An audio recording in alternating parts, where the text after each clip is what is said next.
बीभत्से विषये निरंकुश मशा वात्मेन्द्रियैर्धावति क्वाप्याप्नोति सुखस्य गंधमपि नात्यन्धस्तथाप्युन्मदः वाधीर्यं गुरुशास्त्रमित्रवचने स्वाश्चर्यमेति श्रुति द्वंद्वं मंदमतिः कदानुसरणं बिंदामि वृंदाटवीं।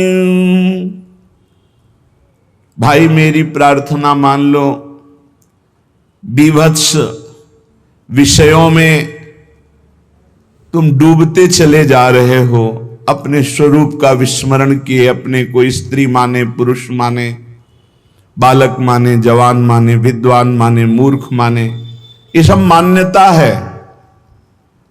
तुम्हारा जो सहज स्वरूप है, तुम ज्ञान समुद्र हो, तुम आनंदमय हो, तुम सच्चिदानंद के अंश हो, सच्चिदानंद स्वरूप हो। जागो। श्रीपाद प्रबोधानंद जी कह रहे, इस शरीर के राग में बंध करके तुमने बहुत जन्म नष्ट किए, अब तुम्हें फिर पुनः उद्धार अपना करने के लिए मानव देह मिला। जागो। ये घृणास्पद भोगों की तरफ जो तुम्हारी मति लग गई है, इसे हटाओ। ये बीभत्स है। अलम विषय वार्तया नरक कोटि बीभत्सया।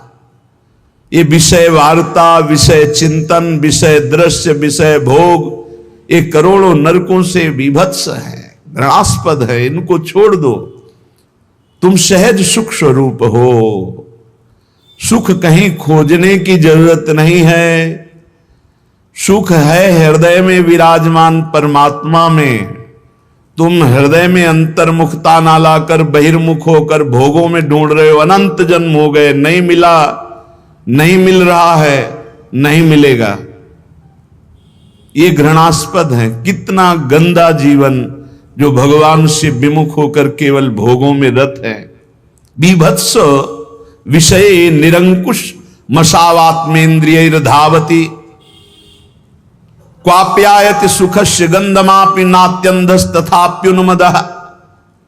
जहां सुख ढूंढ रहे हो वहां सुख की गंध भी नहीं है। तुम्हें भ्रम से लगता है। कैसा भ्रम? जैसे स्वप्न में आपने देखा कि आप राजा हो गए, बड़ी सुंदर रानी, बड़े सुंदर राजमहल, बड़ी सुंदर सैया, बड़ा आपका शासन है, बहुत आप आनंद में हैं। लेकिन स्वप्न टूट गया, तब क्या देखा? जो तुम्हारी जागृत अवस्था में स्थिति थी वही है, स्वप्न में सब झूठा था। एक मन का विलास था। स्वप्न में सुख भी भोगा, दुख भी भोगा, लेकिन सब झूठा था। ठीक ऐसे ये जागृत में जो आप देख रहे हो, अज्ञान मोह के कारण, अविद्या के कारण आपको कुछ का कुछ दिखाई दे रहा है। सर्वत्र सच्चिदानंद ब्रह्म विराजमान है, वो नहीं दिखाई दे रहा।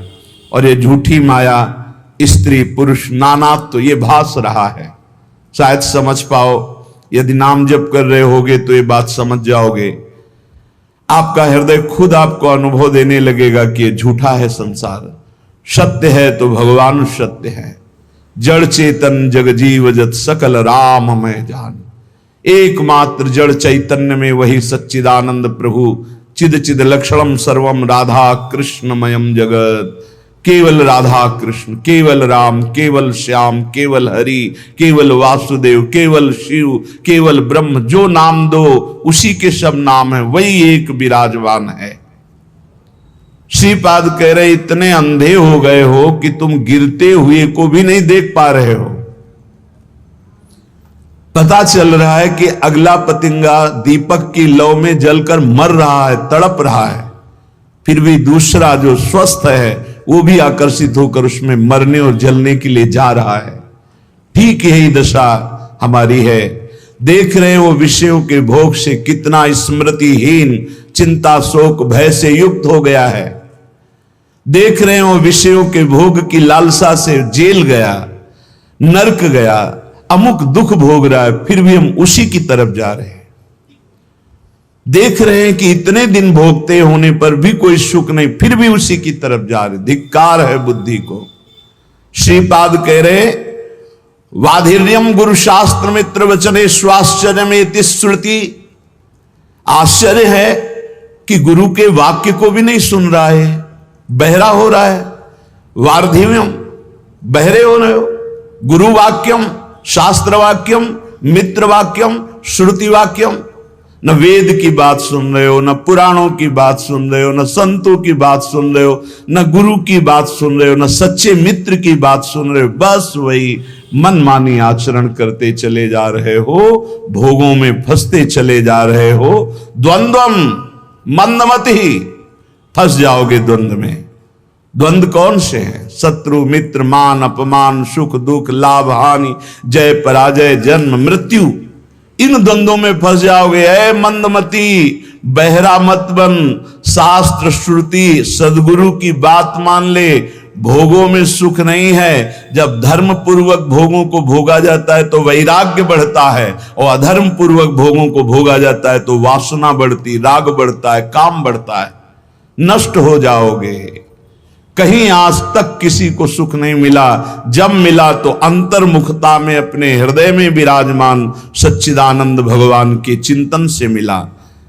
इसलिए दुःखैर घोरतमैर ध्रुवम परिव्रतम यस्यादि मध्यांतिमं योऽन्त्यन्तासु विनश्वरोति निरता यत्रापि विट्सूकराः वीणमूत्रादिमलं क्षरत्य विरलं द्वारैर्मुहुर्वीक्षते तादृग्भोग महाय स्पृहं कुविषये मां त्राहि वृंदाटवी। मेरी बात अब तो सुन लो भाई। श्रीपाद प्रबोधानंद जी कहते हैं, वृंदावन आए हो, सत्संग सुन रहे हो, बड़ा सौभाग्य उदय हुआ। अब तो अपने दुर्भाग्य को मिटा दो। दुःखैर घोर तमैर ध्रुवम परिव्रतम यस्यादि मध्यांतिमम। घोरतम दुख है इस संसार में। तुम्हें केवल पुण्य बल से सुख दिखाई दे रहा है। जहां तुम्हारे पुण्य नष्ट हुए कितना दुख है तुम्हें पता नहीं। आज पुण्य बल है इसलिए तुम्हें लग रहा है बड़ी मौज है, लेकिन कल आने वाला है पाप का फल, दुख बड़ा भयानक, जो विपत्ति, संकट, नाना प्रकार की दुर्दशाएं। फिर नहीं, बस चलता फिर तो अगर अभ्यास भजन का है तो उस दुख समुद्र को पार कर जाओगे, नहीं डूब जाओगे उसी में डूब जाओगे। इतना दृढ़ अभ्यास कर लो कि भारी से भारी दुख में भी राधा राधा राधा ये कभी नाम न छूटे। तो जैसे आप रस्सी का सहारा पकड़ लिए हो मजबूत, तो आप डूबने नहीं पाओगे, वो आपको पार कर देगी। ये दृढ़ नाम की डोर है, नाम की डोर पकड़ लो। ये भगवान के चरणों में आपको पहुंचा देगी संसार समुद्र से पार करके। नहीं, घोर दुख में है, अभी आपको अनुभव में नहीं आ रहा। इसलिए एक्सीडेंट हुआ, कहीं का लोहा कहीं घुस गया, फंसा पड़ा है, कितने घंटों में तड़प तड़प के वो मर रहा है। तुम्हें क्या पता कितना कष्ट भोग रहा है, कैसे कैसे कष्ट है, कहां तक वर्णन करे। रोगों के भयानक कष्ट हैं। यंत्रणा नरक की, यंत्रणा जेल की, यंत्रणा इस शरीर के नाना प्रकार के कुविचारों की। बहुत दुख है। मलिन अंताकरण होने के कारण जो सुख समुद्र प्रभु उनसे विमुख होकर दुख की तरफ चल रहे हो। भाई दुःखैर घोर, घोर दुख। देखो महापुरुष कह रहे घोर दुख, हमें अच्छा दिखाई दे रहा है।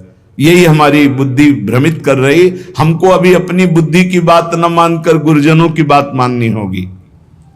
दुःखैर घोर, घोर दुख, और उधर ही बढ़ रहे हैं हम, उधर ही बढ़ते चले जा रहे। ध्रुवम परिव्रतम, परम सत्य है, भोगोगे दुख अगर भगवान का भजन नहीं किया, भगवान की शरण में नहीं हुए। यस्यादि मध्यांतिमम, जिसमें प्रारंभ में दुख, मध्य में दुख, अंत में दुख। संसार का कोई भी भोग तृप्त तुम्हें नहीं कर सकता। अविनाशी के बच्चा हो, प्रकृति से तृप्त नहीं हो सकते, परमात्मा से ही तृप्ति का अनुभव होगा। योत्यंतासु विनश्वरोति निरता यत्रापि वित्सुकराः, ये जितना तुम देख रहे हो सबका विनाश होगा पक्का। इधर दीवाल है, इधर 50 जानवर हैं, हरी हरी घास खा रहे हैं, और दीवाल के पीछे गड़ासे में कटते चले जा रहे हैं। घास खाने वालों को यह पता नहीं कि हम भी नंबर में हैं। ठीक ऐसे ही ये सुख की छाया की दीवाल डालकर माया मुझे फंसाए हुई है, और काल काटता चला जा रहा है, विनाश करता चला जा रहा है। समय, जहां समय आया आप भी मारे जाओगे। कमा लो, हरिनाम कमा लो, भगवान नाम कमा लो, परहित कमा लो, दूसरों को सुख पहुंचा लो, यही तुम्हारे काम आएगा। दूसरों से छीन झपट कर सुख लेना, मनमानी पापाचरण करना, भगवान का विस्मरण किए हुए जीवन व्यतीत करना, काल आके नष्ट कर देगा। बहुत बढ़िया चांस खो दिया। ये जो मानव देह है बहुत बढ़िया चांस है, जो चाहो आप बन सकते हो। श्रीपाद कह रहे हैं जिन भोगों के लिए तुम लालायित हो रहे हो वित्सुकरा, ये उन सब नीच पशु पक्षियों को भी प्राप्त है। 20-20 बच्चे होते हैं सूकर के। तुम्हें जितना बढ़िया मोटा गद्दा में सुख मिलता है उसको कीचड़ में मिलता है, चारों पैर फैला के आनंद से सोने में। तुम्हें जो रबड़ी रसगुल्ला खाने में सुख मिलता है उसको विष्ठा में मिलता है। जैसे तुम्हें मैथुन धर्म में सुख मिलता है ऐसे उसको भी मिलता है।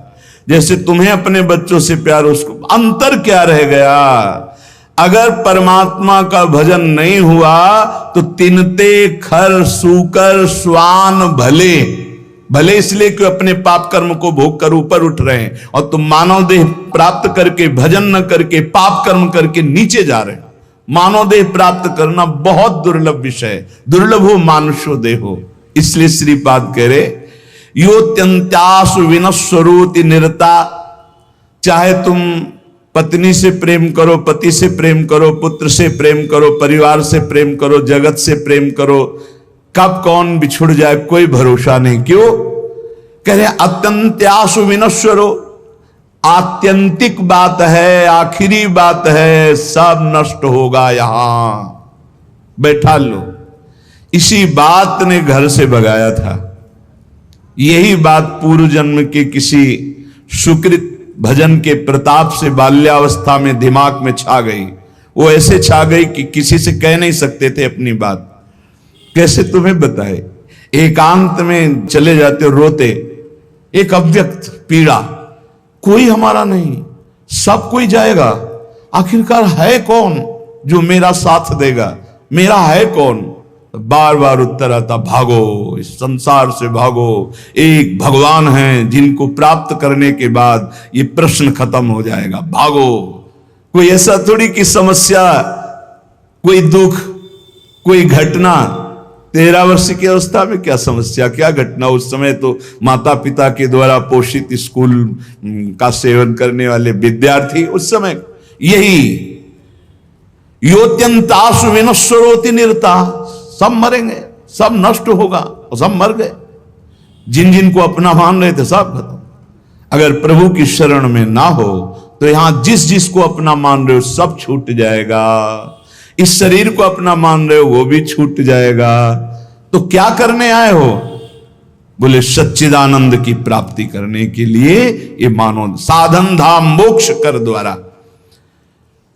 यत्रापि विटसूकरा विणमूत्रादिमलम छरत्य विरणम द्वारैर्मुहुर्वीक्षते। वीक्षते, देख कहां आसक्त है? जहां से मूत्र निकलता है, जहां से शौच निकलती है। विणमूत्रादि मलम छरत्य विरणम द्वारैर्मुहुर्वीक्षते। बहुत बुद्धिमान बनता है, बहुत अपने को विवेकवान समझता है। आखिरी सुख क्या है जहां तू आसक्त है? बोले जहां से विणमूत्रादि मलम, जहां से मल निकलता है और पेशाब निकलती है। शास्त्र है, इसको समझ लो। बहरे हो रहे हो, गुरु की बात नहीं सुनते, बाधिर्यम गुरु शास्त्र मित्र वचने स्वाश्चर्य में श्रुति। न वेद की बात सुनते हो, न गुरु की बात सुनते हो, न शास्त्र की, न परम हितैषी मित्र की। क्या तुम्हारी दुर्दशा है जो तुम मनमानी चल रहे हो? जितना देख रहे हो सब विनाशवान। तुम्हारा आखिरी सुख कहां है? बोले विटसु करा। ये जो लंपटता का सुख है, मैथुन का सुख है, ये तो सुअर कुत्ता गधा पशु पक्षी सब भोग रहे हैं। तुम मनुष्य हो, विचार करके देखो कौन सा आखिरी सुख तुम्हारे दिमाग में नाच रहा है। बोले वही मलमूत्र का द्वार। वीणमूत्रादि मलम क्षरत्यविरम, जहां से निरंतर दुर्गंध गंदगी निकलती रहती है। द्वारे मुहुर वीक्षते, क्या तू नहीं देख पा रहा है? तादृग भोग महास्पृहम, उन द्वारों को भोगने की स्पृहा लग रहा है मनुष्य देह में कि मैं भोग लूंगा तो अमृत पद को प्राप्त हो जाऊंगा, मैं तृप्त हो जाऊंगा। कुविषयों में माम त्राहे माम वृंदाटवी, हे मेरी मां वृंदावन वृंदाटवी, मुझे बचा लो, ऐसी कुबुद्धि से बचा लो। उपाय बता रहे हैं श्रीपाद। यदि ऐसी बुद्धि है तो भगवान को पुकारो। त्राहिमाम शरणागत प्रतिपाल, हे वृंदावन धाम, हे राधा नाम, हे किशोरी किशोरजू, हमारी बुद्धि को शुद्ध करो और हम धर्म पूर्वक विषयों का सेवन करते हुए आपकी आराधना करें। श्रीपाद कह रहे एक केवल सामर्थ्य है प्रेम में जो इन सब से बचा लेगी। वो प्रेम जब प्रियालाल के चरणों में होता है तो बिना प्रयास के घृणा पैदा हो जाती है संपूर्ण संसार के भोगों की। ब्रह्मादिक के भोग सब विषम लागत ताहि, नारायण ब्रज चंद की लगन लगी है जाए। कबीरा सब जग निर्धना, धनवंता नहीं कोई, धनवंता सोई जानिए, जाके राम नाम धन होय। कबीरदास जी महाराज कह रहे सब संसार निर्धन है, धनवंता कोई नहीं दिखाई देता। धनवंता तो वही है जिसके पास भगवान नाम रूपी धन है। नाम रूपी धन एकत्रित किया, वो कंचन में फंस नहीं सकता। कंचन में फंसना और कंचन का बाहरी त्याग होना बहुत अंतर है। अंदर से चित्त वृत्ति महत्व रखती धन पर, बाहर से हम छूते भी नहीं हैं, कोई लाभ नहीं है। बाहर से यहां तक धसा हुआ है रुपए में, लेकिन उसकी अंदर से रति नहीं, वो धन का त्यागी पक्का। अंदर के राग का त्याग हो जाना ही वास्तविक कंचन का त्याग है। देखो चक्रवर्ती सम्राट है महाराज अम्बरीश जी। चक्रवर्ती सम्राट के पास क्या नहीं होता, और उनको परम प्रिय हरि के कहा गया है। और परम प्रिय कौन होता है? परम अकिंचन प्रिय हरि के रे, जो परम अकिंचन होते हैं। हम लोग अकिंचनता का मतलब भावना करेंगे, फटा पुराना कपड़ा पहने, ऐसे लौकिक अकमंडल लिए, शायद ऐसा अकिंचन पुरुष होता होगा। अकिंचन कहते हैं प्रभु के सिवा जिसके हृदय में कोई भी महत्व नहीं है। वो चक्रवर्ती सम्राट अम्बरीश जी भी हो सकते हैं, परम अकिंचन। और एक लंगोटी में राग है तो वो भी अकिंचन नहीं कहा जा सकता। और चक्रवर्ती सम्राट है और कहीं राग नहीं। सावई मना कृष्ण पदारविंदयो, ये अम्बरीश जी के लिए आता है, गोपियों के लिए आता है। मुरारी पादार्पित चित्त वृत्ति, एक एक वृत्ति भगवान के चरणों में अर्पित, ये परम अकिंचन। भगवान नाम जापक, भगवत भजन करने वाला ही अकिंचन हो सकता है। धन का राग अंदर है और बाहर से बिल्कुल दिगंबर है, वो त्यागी नहीं माना जाएगा। बाहर से वो गले तक रुपए में धसा हुआ दिखाई दे रहा, अंदर से बिल्कुल राग नहीं, प्रभु से अनुराग है, वो परम त्यागी है। इसीलिए महाराज जनक जी की विदेह अवस्था को बड़े बड़े ज्ञानी जन हो जाते थे संशय में कि राजा हैं, रानी हैं, वैभव है। और श्री सुखदेव जी जैसे महापुरुष के गुरु पद में विराजमान विदेहराज जनक जी, क्या स्थिति! ये स्थिति की बात है। कंचन कामिनी कीर्ति से जो त्यागी महापुरुष है वो बाह्य बात नहीं है, बाह्य नहीं, ये आंतरिक राग के त्याग की बात है। बाह्य त्याग का तो नाटक भी किया जा सकता है, आंतरिक त्याग की बात कह रहे हैं। श्री तुकाराम जी की महाराज की स्थिति ये देख के कि कई कई दिन भोजन नहीं मिलता, तो वीर शिवाजी, छत्रपति शिवाजी बड़े रत्न भोजन सामग्री सब वापस कर दिया। मैं विट्ठल के जिलाए जीता हूं, मैं किसी और के। जबकि महाभागवत श्री छत्रपति शिवाजी समर्थ स्वामी रामदास जी के शिष्य महाभागवत और बराबर आया करते थे तुकाराम जी से सत्संग करने, कीर्तन सुनने, नहीं स्वीकार किया। कंचन त्यागी। आपने देखा आपकी धर्म पत्नी भी थी, वो प्रायः इसी बात से दुखी थी कि वो कभी वार्ता ही नहीं करते थे, हर समय राम कृष्ण हरि विठ्ठल। कल प्रसंग में सुना कि एक सुंदरी स्त्री, नवयुवती, जब देखती कि भंडारा पर्वत की तरफ एकांत में जाते हैं, उनका बहुत सुंदर लावण्य श्री तुकाराम जी का, क्योंकि हर समय प्रभु में उन्मत्त रहते, तो जो भगवान का चिंतन करते उनमें एक आकर्षण पैदा होता है। जैसे समस्त आकर्षणों का केंद्र कृष्ण है, आकर्षित, तो ऐसे ही कृष्ण सुमिरन, राम सुमिरन, हरि सुमिरन, तो भगवान का आकर्षण प्रकट होता है। तो हर जीव जो देखता है उनकी तरफ लुभायमान हो जाता है। बहुत भी पापी ही हो तो वो राग न करके द्वेष कर बैठेगा, वो निंदा करने लगेगा। निंदा करना भी एक प्रियता का आंतरिक लक्षण है। कि जैसे हम किसी वस्तु को पाना चाहते हैं, नहीं पा रहे, तो हम उसकी निंदा करने लगते हैं, पर उसका महत्व है, उसकी प्रियता है, ये आंतरिक चिंतन का विषय है। अगर राग नहीं होगा तो द्वेष हो ही नहीं सकता। जब उस वस्तु पर महत्व होता है, हम प्राप्त नहीं कर पाते तो वो कुछ ऐसे लोग होते हैं जो द्वेष करते, पर उनके अंदर भी निगेटिव प्रियता रहती है। वो एक जो विचारवान हो जान रहे कि ये हमें प्यार करता है, पर प्यार करने का ढंग नहीं आता, इसलिए ऐसे प्यार करता है। वो तुकाराम जी के पास एकांत में गए, भंडारा पर्वत पर, मुस्कुराना, आकर्षण करना, काम चेष्टाओं की वृत्तियां प्रकट करना। तो उन्होंने कहा, पराविया नारी रखुमाई समान, हे गेले नेमुन ठाई चेंची, जाई वो तुम आते ना करी सायास, आमी विष्णुदास तैसे नहीं। हम ऐसे वैसे नहीं, हम विष्णुदास हैं, हरिदास हैं। ए माई, तो रुक्मिणी माई के समान मेरी पूज है, माता है। विठ्ठल भगवान के वामांग में जो विराजमान रुक्मिणी माई है, रखुमाई समान, रखुमाई रुक्मिणी माता, मेरी दोष दृष्टि कभी तुम्हारे प्रति हे माता कभी नहीं हो सकती, क्योंकि मैं देखता हूं कि साक्षात भगवान की अर्धांगिनी महालक्ष्मी स्वरूपा वही आप हो।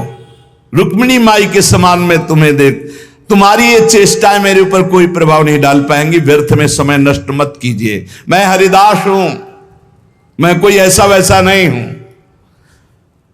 तुम्हारा ये पतन करने की चेष्टा मुझे लुभायमान नहीं कर सकती। जाओ, अगर तुम्हें पुरुष ही चाहिए तो संसार में बहुत पुरुष हैं, मैं हरिदास हूं, तो मुझे लुभायमान नहीं कर सकती।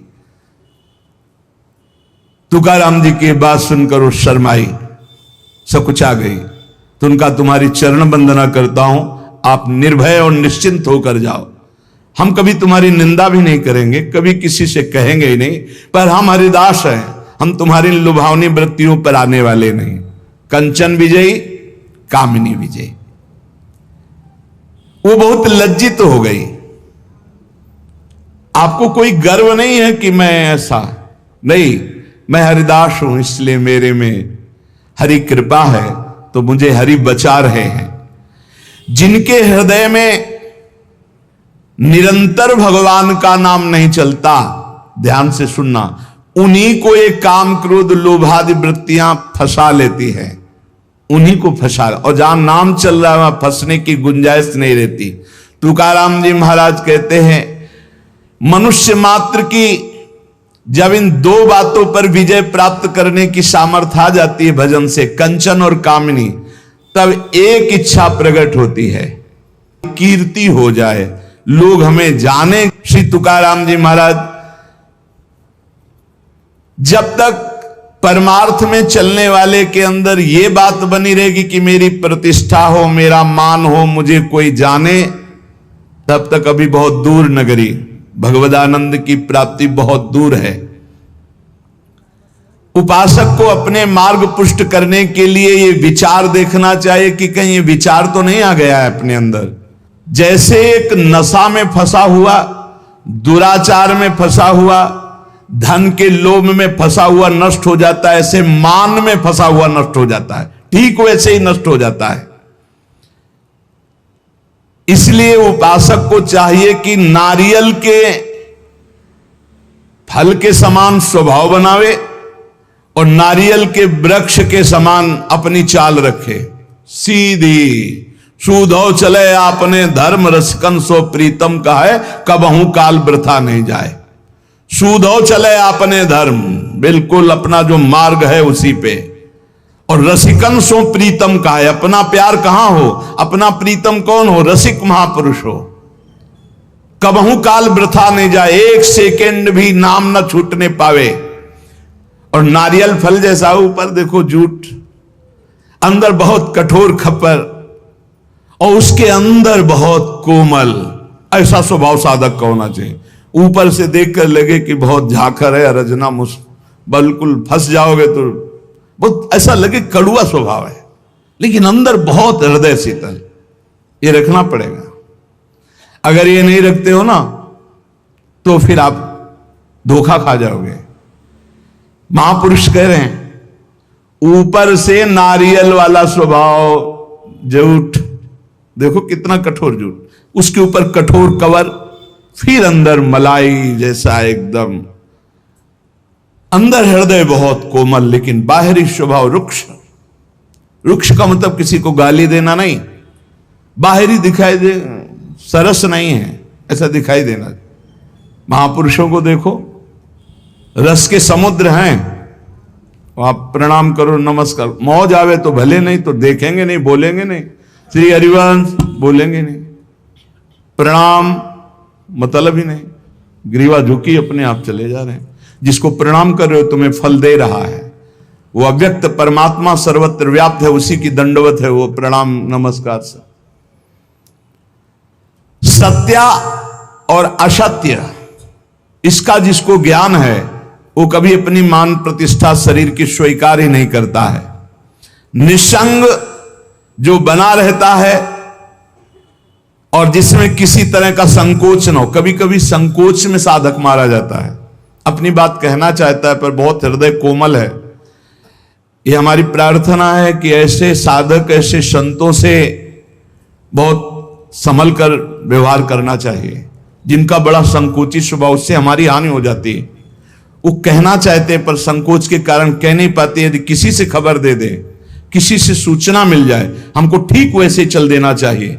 ये नहीं कि डायरेक्ट वो हमसे बात करें, क्योंकि हमने देखा है महापुरुषों का बड़ा संकोची स्वभाव होता है। मैं सीधे कहूं इसे दुख ना पहुंच जाए, या आप बोल देना ना, समझो आप वो कितना संकोच में है कि वो आपसे सीधे ना बोलकर किसी से कहला रहे हैं। महापुरुषों के जरा सा संकेत पर वैसे ही खड़े हो जाना चाहिए, वैसे ही चलना चाहिए। ये नहीं सोचना चाहिए उन्होंने तो नहीं कहा डायरेक्ट हमें, नहीं, बहुत संकोची स्वभाव होता है। जब संतों की सेवा करे तो फिर पता चलता है कितना संकोची। और एक स्वभाव और होता है, बहुत ही निरपेक्ष उदासीन। अगर संकोच वाली बात नहीं माने तो फिर जो उनका स्वरूप आएगा वो आप सह नहीं पाएंगे। दोनों हमने देखे, 1 2 3, यहां तक तो संकोच चलेगा, इसके बाद जो अपने स्वरूप में आए तो आप सह नहीं पाओगे। इसलिए पहला संकेत समझ लेना चाहिए। महापुरुषों का पहला संकेत, उनकी रुचि क्या है, उनकी रुचि में रुचि मिला दे तो मान, कामिनी, कंचन सबसे बचा लेते हैं। अगर कोई आज तक बचा है तो हरि कृपा, गुरु कृपा से बचा है। पर व्यसन अर्थात भोग वासना, धन की कामना या मान की कामना हृदय को पाषाण के समान कठोर बना देता है।